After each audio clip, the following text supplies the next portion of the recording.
So today I want to talk about something that might possibly be a little bit controversial. It's giving elephant in the room energy, but we need to talk about it, okay? And that is decentering romantic relationships. And before you start thinking, you know what I'm going to say about this, back it up, okay? Because I have some points, I have some things that are really important to this conversation for us to discuss. So go ahead and grab yourself a little snack, a little water, a bevy, if you will, and let's go ahead and strap in for today's chat. Hi, my loves. My name is Dheandra Nicolette, and on my channel, we chat everything, dating, life, spirituality, honestly, anything and everything that comes to mind that would make a riveting discussion. And of course, today on the list of our topics, on the list of today's chat is decentering romantic relationships. And notice that I don't say decentering men, although I feel like this conversation really could be about decentering men coming from a heterosexual female perspective.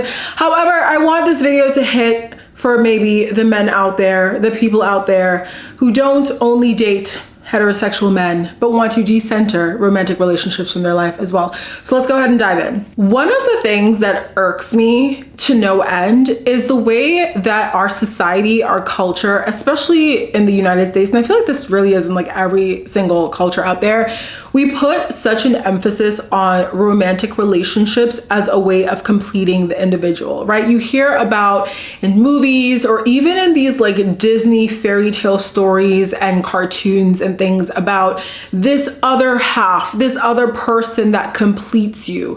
And so we're sold this idea that we are not complete in and of ourselves. We are a part of a whole. And in order for us to really truly feel fulfilled and happy in our lives, to really start our adulting, sector, chapter, season of our lives, we need to be in a happy and fulfilled, or perhaps not even happy and fulfilled. I don't even think that's a requirement anymore, but we need to be in a romantic relationship. Some people feel, and I say this knowing that this used to be me and I used to feel this way, but some people feel as if they can't really experience life to the degree that they want to experience it if they are single and not in a romantic relationship. And we've talked about this before on this channel, but there's this additional pressure for women specifically because we have this additional layer of a biological clock. And if you are a woman who wants to have her own biological children in this life, there's this layer that adds this pressure to you where, you have obviously the people around you that are asking you when you're going to settle down and have kids, but you also have that biological pressure that's placed on you where you feel like, oh my God, if I don't find someone soon, and if I don't get married and start having the kids soon, will I ever get to experience that in my life? One thing that I think is really important to focus on when we talk about decentering romantic relationships is the understanding that by decentering something such as romantic relationships, you're not saying that you don't want them. Decentering isn't the same as removing the desire or invalidating the desire itself, but it's just simply saying that your life is not going to revolve around the creation of or the experience of romantic love. You can still do things that bring you joy. You can still have relationships that bring you joy outside of a romantic relationship. And even if you are in a romantic relationship, you still should and still can decenter that. And again, that's not to say that you don't love your partner, that you don't love your relationship, that you don't prioritize your relationship, but it is to say that your relationship isn't the end all be all of your happiness. There's this importance around building a strong sense of self because, again, the rhetoric around finding a romantic partner to complete you creates this idea inherently that we are not whole on our own. We need someone else in order to complete ourselves. We can't just be, we can't exist. We're not valuable. We're not worthy on our own, and especially as women, because there's an additional layer in society where if you are a single woman, especially in your older years, you're labeled as this sort of old hag, this person that no one will want because, of course, as a society, we seem to value youth and beauty two things, which, as you get older, your looks will change and you're no longer young in society, and you are in this place where you're almost discarded by the very people around you. External validation is amazing and we all love it, right? We all love compliments, we all love praise, we all love being validated by someone who is not ourselves, whether that be a partner or a crush or a mom or our friends, anything like that. But there is an understanding that in order for you to really feel inherently worthy and understand that you are whole, that you have to be able to validate yourself. You have to be able to rely on that internal validation and that understanding of your worth before you look outside of yourself for that, and especially before you look to a romantic relationship for that validation. I really hate that in the United States there is this focus on independence and hyper independence, so much so that I feel like we've truly devalued community. And you see that in the expression of our youth today. People are really confused as where to go for third spaces, where to go to find friends, where to go to even find possible partners for romantic relationships. And it's very clear that somewhere along the lines, we've lost our ability to connect with one another in a way that feels really potent and powerful. And so it's no wonder to me that we place such value on romantic relationships, because for a lot of people, when they find that partner that they feel really, close to, that they click with, they start to look to their partner to be everything for them.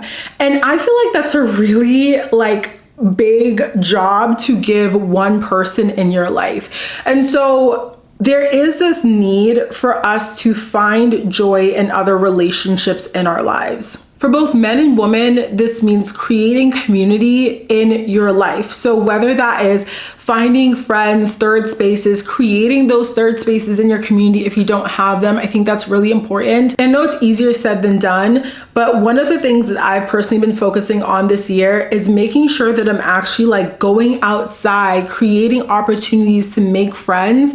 And not only that, because I also feel like hyper focusing on always making new friends is not always healthy either, because then you're not necessarily nurturing the friendships that you do have. But I really have been trying to focus on, how do I nurture the relationships that I already have? How do I deepen the relationship that I have with my mom, with the friends that I have, even though they may not live in the same geographical location as myself? How can I be there for them, show up for them as much as possible? And so the same love that we want to pour into a partner, how can we pour that into our friends? How can we pour that into ourselves? I think when you start to focus on creating really strong relationships and a network outside of just a romantic relationship, you create the space for someone to come in and provide that beautiful romantic relationship energy without you being so desperate for it, and also without you feeling like it is something that you need, right? It's something that you can want. It's something that will definitely fulfill a certain part of your desires,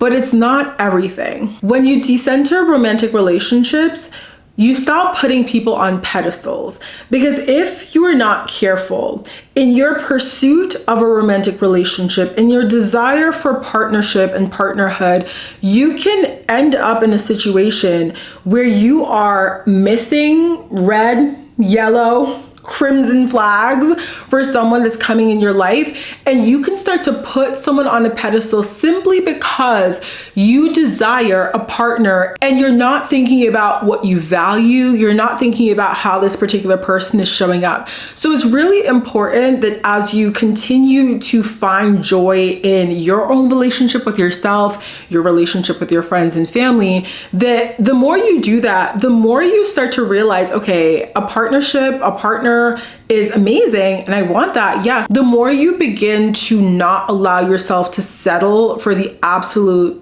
basic minimum, the bare minimum, and the more you allow yourself to stick to your standards of what it is you want in a partner and what it is you want your partner to value. The amount of stories that I've seen on Reddit of people that are in relationships with men or women that don't even seem to like them, and they're questioning whether or not they want to stay in that relationship simply because they are afraid of being alone. They are afraid of being without a partner, I think speaks to our obsession, if you will, with this idea that having a romantic partner makes you complete in some ways.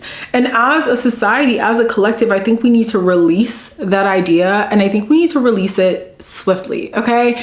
I am someone that desires a romantic partner. So again, this is not about removing your desire or pretending it's not something you want, but it is about allowing yourself to take actions and lead from a mindset of understanding that a partner is not everything. And you can have a really amazing and loving and fulfilling life in the meantime as you're like enjoying life before that person comes in. You don't have to chase after someone. And you certainly don't need to keep yourself in a relationship that's not serving you, that's giving you nothing, okay? That is taking away from your happiness simply because you want to be in a relationship. So a couple of tips that I want to leave y'all with when it comes to how to decenter romantic relationships in your life.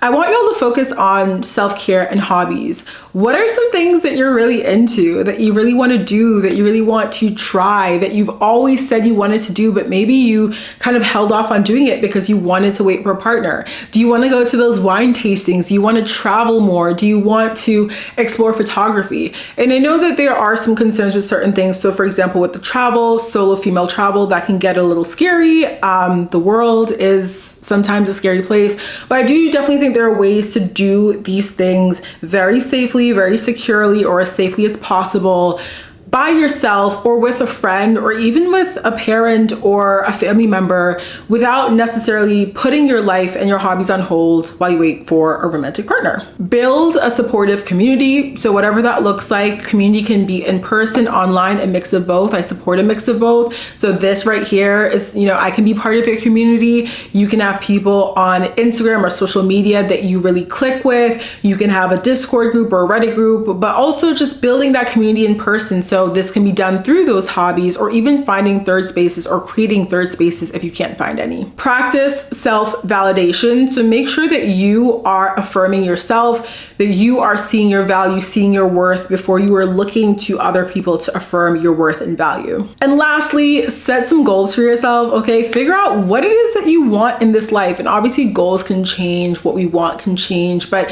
I think when you have a strong sense of self, you can start to actually think about, what do I want to create? What do I want to have? What do I value? And that helps you as you continue in, life and people come into your life as possible romantic partners. You can really assess compatibility a little bit better if you yourself have a strong sense of self and you're also very clear on the goals that you have for yourself and then for your future family. So that is it, my loves. I hope y'all enjoyed this video. Please make sure to give it a thumbs up if you enjoyed it. Comment down below, share with a friend who you think might enjoy this video, this channel, all the things. And I will chat with y'all in the very next video. Bye, my loves.